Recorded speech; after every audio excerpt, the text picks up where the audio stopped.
All right, people, your boy, Mad Mike, man. If you're new to this particular channel and you're watching us on Spotify on podcast platforms, want to introduce you guys to the one and only Mad Mike. And this is what we call the Mad Mike segment and, fan comment segment. And this is what you're going to get on this particular podcast. And if you want to enjoy our live shows, find us on YouTube.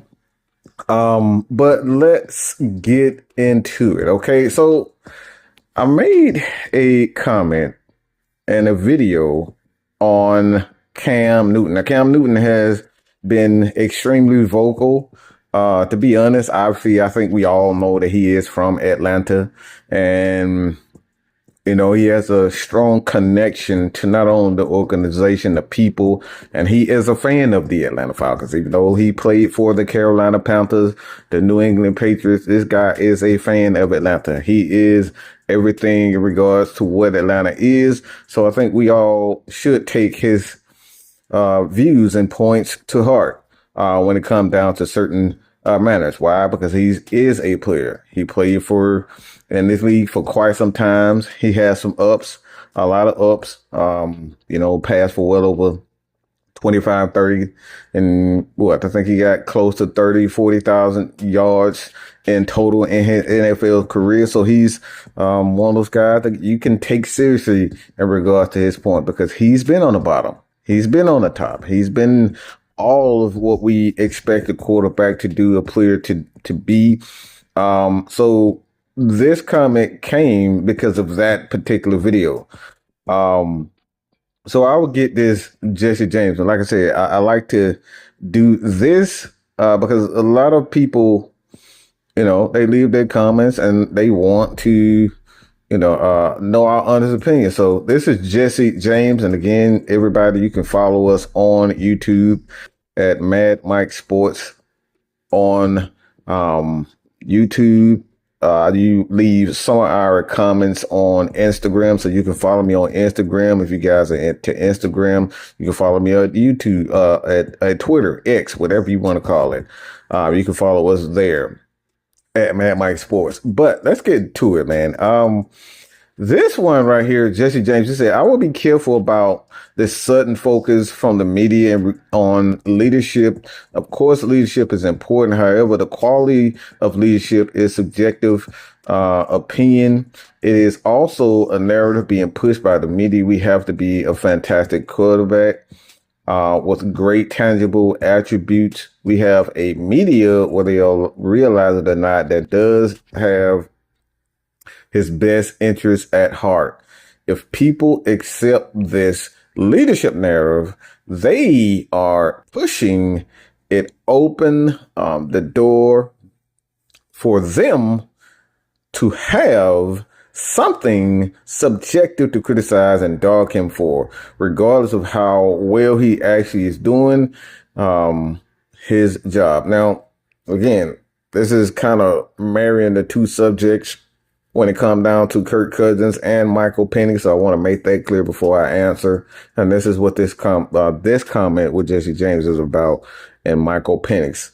So I'm gonna marry the two conversations. We got 3 comments on that we want to go through, but I'm going to say this. All right. I don't think, Jesse, you do have a point when it comes down to this particular instance, as far as the media and having, a certain amount of attention being thrown at Michael Penix. Now, the thing is with this, that we all know the media is messy. We all know the media like to get a lot of bullshit. Let's be straightforward. They like to do a lot of bullshit to get highlights, to try to paint a picture of a guy. And this is something that we talked about with Kyle Pitts.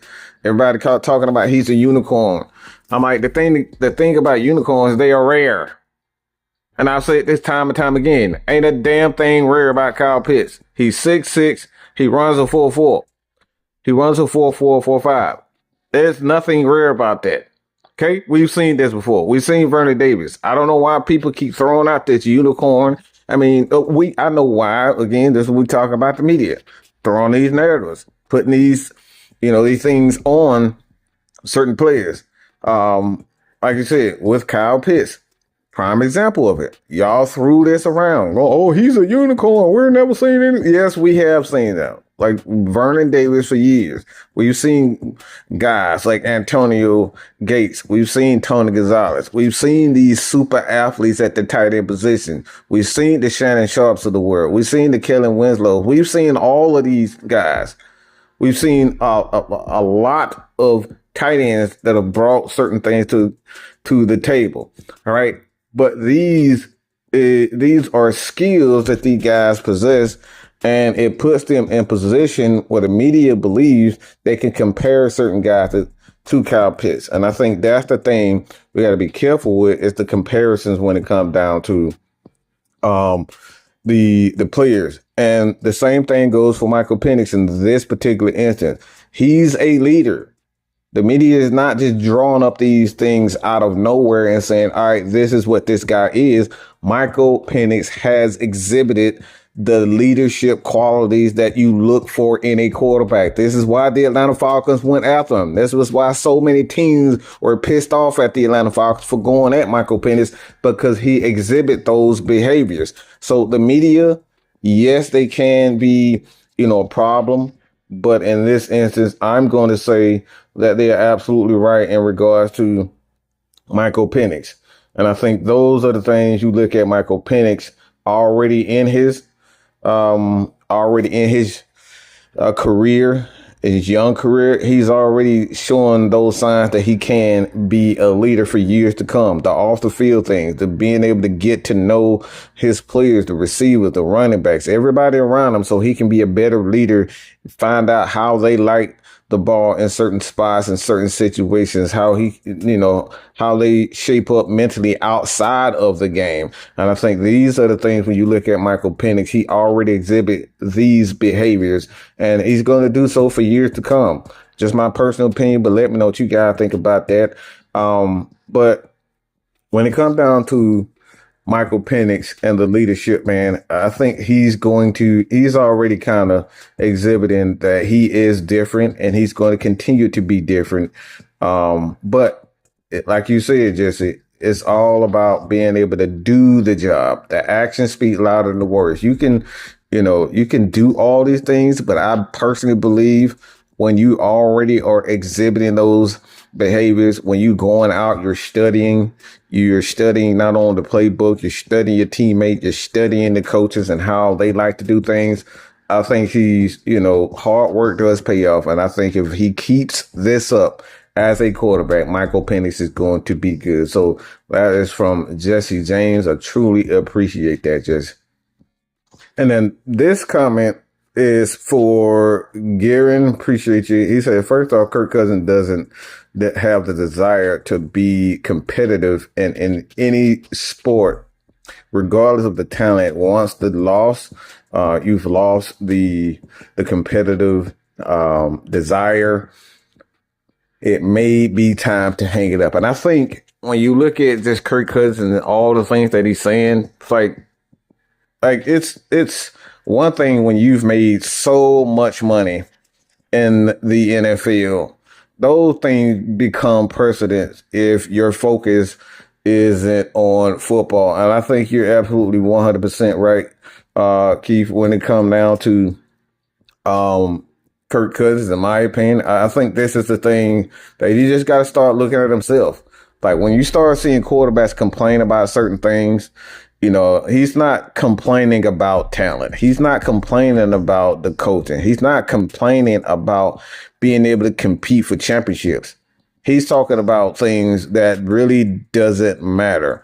Because if this was an issue about him really being, bamboozled or misled in regards to the Atlanta Falcons, competing for championships, and they lied to me. They said we were going to do everything to get to the playoffs and make a playoff push. Well, he's not complaining about these things. He's complaining about the Atlanta Falcons drafting a young quarterback. And I think this is the thing where you're absolutely right when it comes down to Kirk Cousins. You're complaining about the wrong crap, dude. Like your freaking focus should be on winning freaking championships. Making sure that you do everything as a freaking leader to get back to the playoffs. For somebody that has made $300 million, you not worried about championships? You worried about the Falcons drafting a young guy? How about you do this? Sit on your ass, give a little bit of the money back to the organization in any way, shape, or form, so the Atlanta Falcons can add defense, so they can add another wide receiver, running back, offensive lineman. How about you do these types of things? You're not complaining about things that have anything to do with winning championships, getting to the playoffs. You're complaining about being misled and a younger quarterback coming and taking your job. So I'm absolutely 100% with you when it comes down to Kirk Cousins and what the issues are with him. I think his desire and love for the game is done because physically he's not the same player. And he's at this point where a lot of older quarterbacks, they don't realize, they're realizing that they're not coming to the realization that their career is over. You're not the same player. And I think in his head, he's having to deal with these emotions and deal with this reality that his career is winding down. It could very well be over. So that's a situation when it comes down to Kirk Cousins. You know, you got to ask yourself, if you really are that guy, why aren't teams lining up when they know that you're available? Why aren't they lining up and asking the Atlanta Falcons for a trade? Why aren't they lining up? And if they are lining up, which I doubt in this situation, but there's a possibility that the Atlanta Falcons are just trying to be complete jackasses with Kirk Cousins and just hold on him. But Kirk Cousins does have a no trade clause. So that's another situation that he has at his disposal in Kirk Cousins. But at the end of the day, man, it's like, I don't think Kirk Cousins had desire. He's worried about getting paid, making money, and it's clear and it's obvious that this is his focus.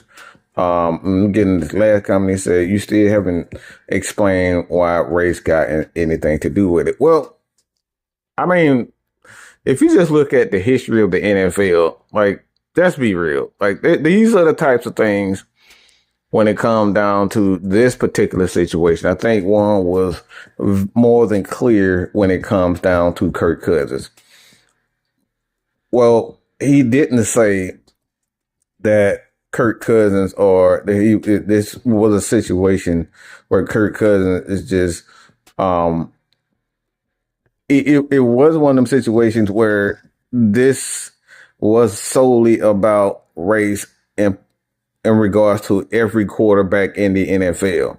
There has been a history in the NFL in regards to certain situations, certain things, but let's just be real with it.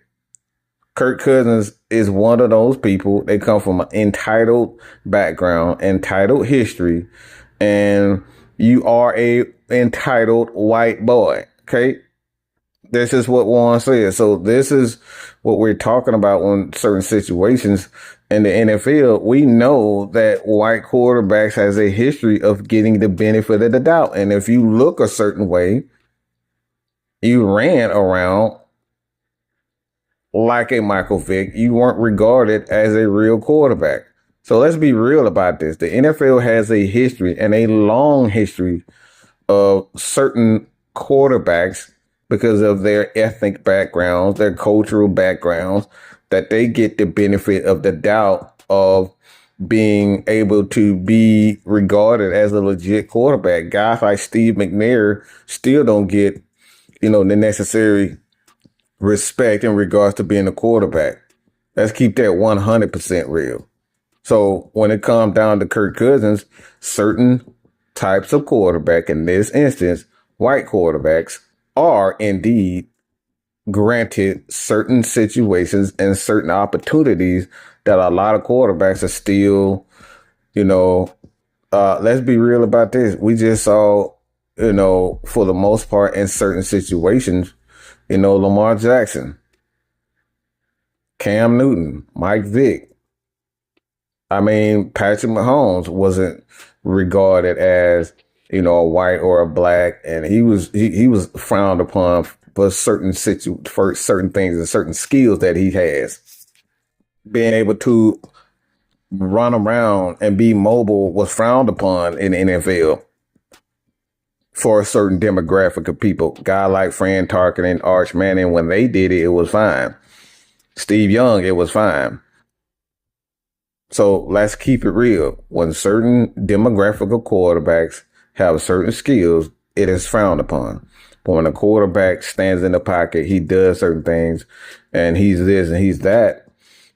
These guys get more opportunities, and the proof is in the pudding. Now, things have changed in regards to the NFL, and thank God for that.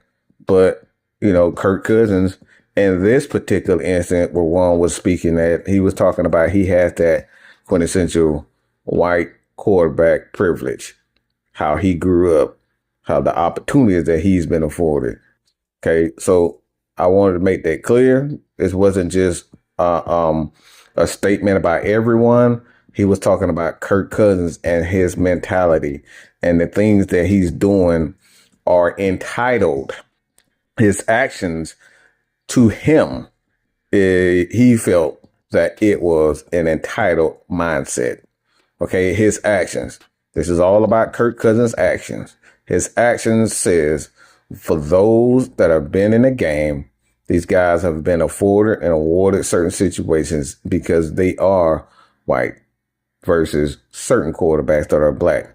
And the proof is in the pudding. You can say whatever you want. You don't have to like it, but this is what it is. So if you guys enjoyed this, man, follow us on YouTube at Mad Mike Sports, right here on podcast everywhere.